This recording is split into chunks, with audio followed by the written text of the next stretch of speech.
नूर परोठा बनाने के लिए खास दूसरा कुछ डालने का ज़रूरत नहीं है। सिर्फ नूर परोठा बनाने के लिए एक छोटा सा मशीन चाहिए। मशीन मतलब हाथों से चलाने वाला एक चीज़।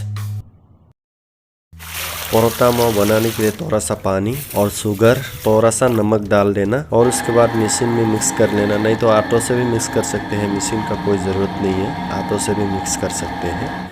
और उसको बोल बना के थोड़ा सा डालडा और पाम ऑयल नहीं हो तो रिफाइंड तेल भी यूज़ कर सकते हैं आप। और उनको थोड़ी देर के लिए रिफाइंड तेल और डालडा मैदा मिक्स करके रख देना है उसको थोड़ी देर के लिए। उसके बाद आप बनाना शुरू कर सकते हो। आप इस वीडियो में देखिए किस तरह बना रहे हैं। आप इसी तरह फॉलो कीजिए और अपना नूर परोठा बनाइए।